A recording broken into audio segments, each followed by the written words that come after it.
Lockdown के दौरान सबसे ज्यादा गैर महफूज तिब्बी अमला होता है। इनकी हिफाजत के लिए एनसीपी आगे आई है।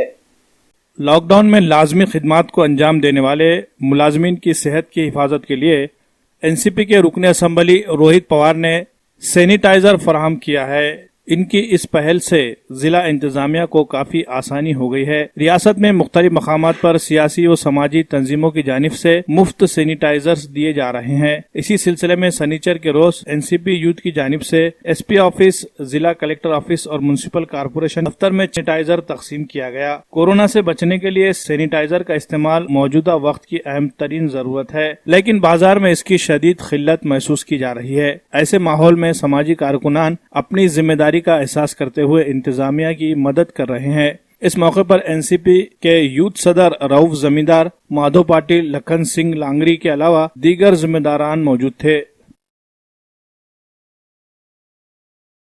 कर्जत आमचे युवा नेते आमदार रोहितदादा पवार साहब ने सैनिटाइज़र 500 लीटर पुलिस प्रशासन और कलेक्टर के लिए भेजा गया और 100 लीटर गुरुद्वारे के लिए भेजा गया। और हमारी राष्ट्रवादी कांग्रेस की युवक की टीम एसपी साहब को मिलकर वहाँ भी दिए, अभी कलेक्टर साहब को मिलके यहाँ पे दिए। अभी गुरुद्वारा में जाना है, गुरुद्वारे में देना है। हम मार्केट में ब्लैक में सैनिटाइज़र की बिक्री हो रही है, इसलिए कुछ आम लोगों को नहीं मिल रहा है।